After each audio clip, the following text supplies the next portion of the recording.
నిన్న మొన్న పత్రికలలో చాలా స్పష్టంగా వచ్చింది.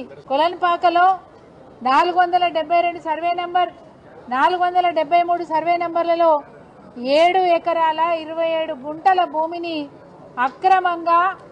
అక్రమంగా బెదిరించి యజమానులను బెదిరించి 17 తారీఖు నాడు రిజిస్ట్రేషన్ చేసుకొని 19 తారీఖు నాడు నాలా పర్మిషన్లు తీసుకొని రాత్రికి రాత్రే అధికారులను బెదిరించి 20 తారీఖు నాడు 21 తారీఖు నాడు 23 తారీఖు నాడు 154 మంది పేరు మీద ప్లాట్లు రిజిస్ట్రేషన్ చేయడం జరిగింది. అభివృద్ధి కోసం అడుగురి నేను చెప్తా, ప్రజాపాలన గురించి అడుగురి చెప్తా, ఎన్ని చెరువులు నింపినో అడుగు చెప్తా, మతి స్థిమితం కోల్పోయి మాట్లాడిన వాళ్ళ మాటలకు ఒక ప్రభుత్వ విప్గా ఒక పేద వర్గాల బడుగు బలైన వర్గాల ఎమ్మెల్యేగా సమాధానం చెప్పమంటావా పాండనం? అరే ఆరోపణలు అర్థం ఉండాలి. ఒక్కటే అడుగుతున్నా, మీకు దమ్ము ధైర్యం ఉంటే ఎక్కడైనా ఆ 10 ఎకరాలతో సంబంధం ఉందని ఒక్క డాక్యుమెంట్ నిరూపించుని నేను రాజీనామా చేస్తా. మీకు 10 రోజులు సమయం ఇస్తున్నా, చెప్పుని నేను వస్తా. ఆ డాక్యుమెంట్లకు కానీ ఆ ల్యాండ్ కానీ నాకు సంబంధం ఉంటే నేను రాజీనామా చేయడానికి సిద్ధం. మొన్న పదవి పోయింది, ఇలా పిచ్చెక్కి మాట్లాడుతుంది. ఆమె మాటకు అర్థం ఉందా? ఒకసారి అన్నది నేను ఇంగ్లీష్ చదువుకున్నా, ఐలేక్ ఇంగ్లీష్ రాదని.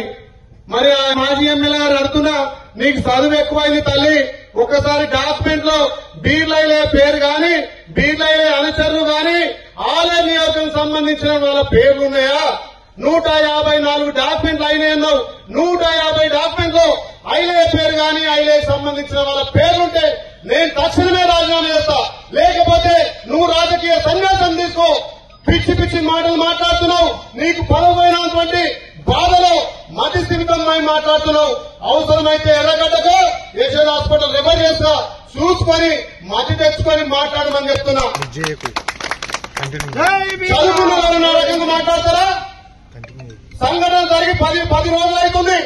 నిన్న కేటీఆర్ గారు గౌరవ ముఖ్యమంత్రి మాట్లాడిన మీద నేను ప్రెస్ మీట్ పెడితే నీ పార్టీ నీకు చివాట్లు వేస్తే నువ్వు నా మీద ప్రెస్ మీట్ పెడతావు.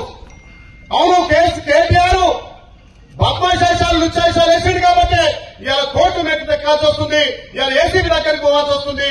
55 కోట్లు ప్రభుత్వ ధనాన్ని మంత్రివర్గంలో చర్చించకుండా ఎవరప్ప సంబంధించిండు, విదేశాలకు ఎట్లా కట్టబెట్టిండు. దాని మీద ప్రశ్నిస్తే నీకు ముఖం చల్లగా బీలైన ఒక బీసీ బిడ్డ అని చెప్పి ఒక దురాంకరంతో మాట్లాడుతున్నావు. బీలైన పేరు మారిందంటున్నావు. అవును, బీలైన పేరు 10 నెలల్లో మారింది. ఇలా నీళ్ళని చెప్తున్నారు. దానికి నువ్వు తట్టుకోక ప్రజాదరణ కోసి 10 నెలలు చేయని పనులను 10 రోజుల్లో చేస్తుంటే మధ్య స్థిమితం కోల్పోయి ఏ మందికి ప్రజల మీద విశ్వాసం ఉంటే నేను ఛాలెంజ్ విసుతున్నా. 10 రోజుల్లో ఎక్కడికి రమ్మంటావు చెప్పు.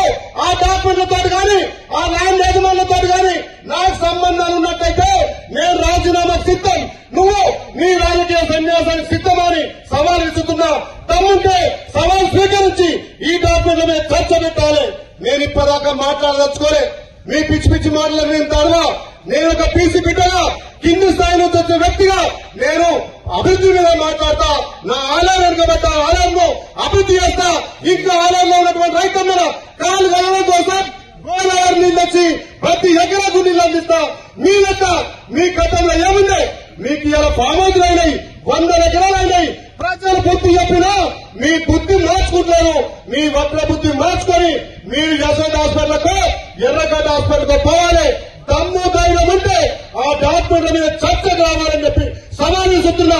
సవాల్ తీసుకొని జాగ్రత్త.